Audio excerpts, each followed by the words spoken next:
Well, this year I brought one of my new books called Magical Tattoos and Scarification. So this is sort of a little-known aspect of traditional tribal tattooing. It's sort of its connections to the supernatural realm, how it's related to religious concepts. And so it's a 10-year project, basically. It's all brought together beautifully. It's a beautiful photographic book. And for the last 15 years, I've been documenting indigenous forms of tattooing around the world. I look at tattooing in these communities as sort of as part of our world's artistic heritage and cultural heritage, and that we should never forget it, and we should honor it and respect it.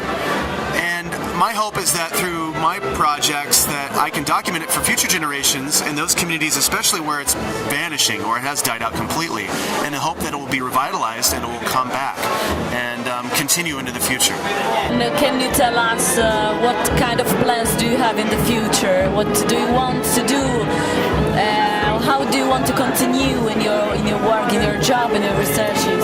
Sure. I mean, the main thing now is continue to write up results.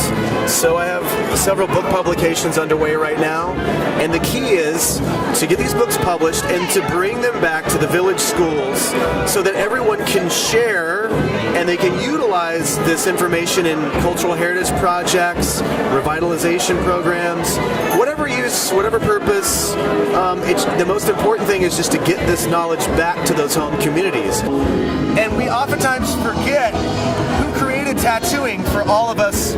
But now, obviously, we know that tattooing was not sensationalistic. It had so many different meanings. And it was extremely important to the people who practice it. I mean, if they didn't practice it, there probably have many other traditions that were linked to it that would have ultimately vanished a long time ago. Yeah, it's always a race against the clock. Some places it's too late. We'll never be able to bring it back.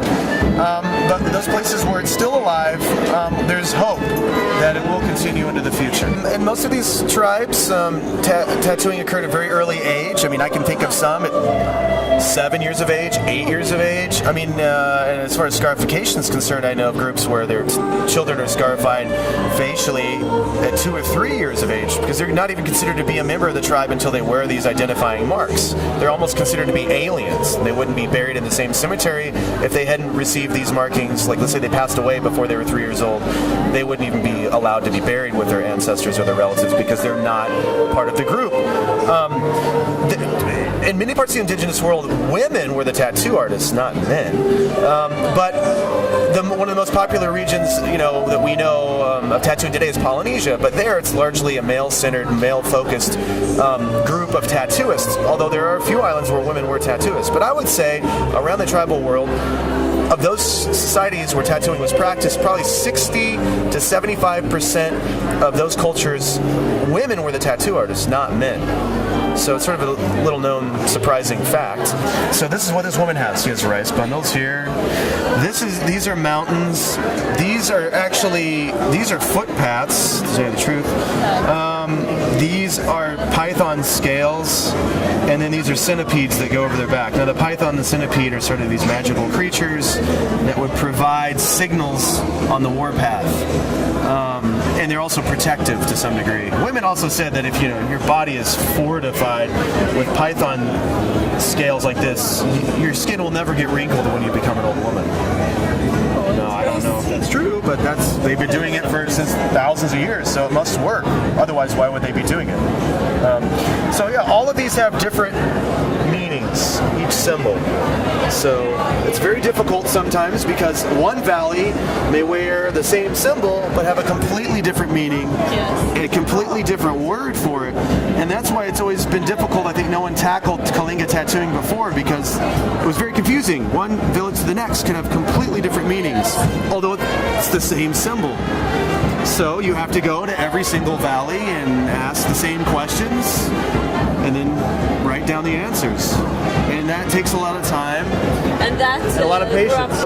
I know that many indigenous groups are sad that their tattooing traditions are disappearing before they're documented. And there's hope that the younger generations will become interested and start documenting them themselves. It would be much better if indigenous people were documenting their own traditions than me, because I'm an outsider. But I'm trying my best, and I know that I am inspiring some younger people to, as filmmakers, as photographers, as oral historians, as anthropologists, documenting their own tattooing traditions, and I think they could do a better job because I speak some languages, but I don't speak, many tribal languages. Yes. So I always have to work through a translator or an interpreter. But they are interesting about our culture. They want to know it, or Oh, absolutely, and sometimes I'll bring tattoo magazines to share, but again, sometimes I think that's not a good thing because the younger people are very interested in Western style tattooing, and that again, I've done some experiments with that. I don't do that very often, but it's sort of a double-edged sword, if you will. I mean, it exposes what's going on in the West. People are very interested in that, but then if they move too far away from their traditional tattooing culture and all they want to do is get Western style tattooing at a convention, I think that's a bad thing. what do you think about Florence Tattoo Convention? I think this is a very unique and special convention just because they do showcase traditional tattooing in its many forms. I mean, we have people working in Thai techniques, we have people working in hand poking, skin stitching, hand tapping, we have artists from around the world. They do photographic exhibitions every year focusing on particular tribal peoples and all the information and knowledge that goes behind those tattoos. So I really feel like tribal tattooing is alive and well here at the Florence Tattoo Convention, and I hope it continues into the future. And we hope that you will come also the other years. We are very happy that you came here, really. Well, me too.